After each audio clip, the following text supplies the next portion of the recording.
बिस्मिल्लाहिर्रहमानिर्रहीम वस्सलातु वस्सलामु अला रसूलिल्लाह व अला आलिहि व सहबिहि अजमाइन। दौर खिलाफत उस्मानिया में महफिल मीलाद। इस्लामी दुनिया कई सदियों से नबी करीम सल्लल्लाहु अलैहि वसल्लम की यौम विलादत को बतौर तक़रीब ईद मिलादुन्नबी सल्लल्लाहु अलैहि वसल्लम मनाती चली आ रही है और उसकी मुनासबत से मुख्तलिफ़ दीनी प्रोग्राम भी मुनक़िद होते हैं।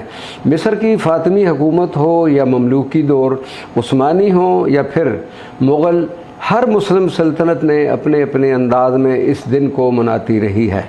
उस्मानी दौर हुकूमत में मीलाद 10वीं सदी में उस्मानी बादशाह सुल्तान सुलेमान अव्वल के ज़माना में सरकारी तौर पर मनाने का आगाज़ हुआ। 1588 ईस्वी में 12वें सुल्तान बादशाह सुल्तान मुराद सालिस के हुक्म पर पहली मरतबा हुकूमती सतह पर चरागां करते हुए महफिल मीलाद मुनक़्क़िद की गई। सुल्तान मुराद ख़ान के हुक्म पर सरकारी सतह पर मुनक़्क़द इन तक़रीबात में मसाजिद की मीनारों पर चरागां किया गया और छोटी बड़ी मसाजिद में मीलाद पढ़ा जाता था।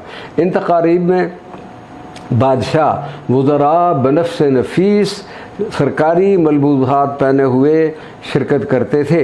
मीलाद की महफिल 16वीं सदी तक इस्तांबुल की मशहूर व तारीख़ी मस्जिद आया सोफिया में मुनक़्क़िद हुआ करती थी, जबकि 17वीं सदी के पहले हिस्से 1617 ईस्वी से ये तक़रीब मस्जिद सुल्तान अहमद की तामीर के बाद उसमें मुनक़्क़िद होना शुरू हो गई थी। मिलाद की ये तक़रीबात उस्मानी सल्तनत के ख़ात्मा तक मामूली तब्दीलियों के साथ दारुल हुकूमत इस्तांबुल और दूसरे शहरों में जारी रहीं।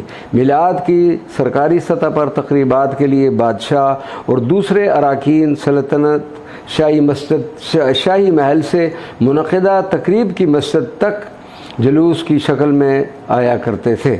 इस शाही जुलूस की शान व शौकत और अंदाज़ बिल्कुल वैसा ही होता होगा जैसे ईदों की नमाज़ों का अंदाज़ और शक्ल होती है।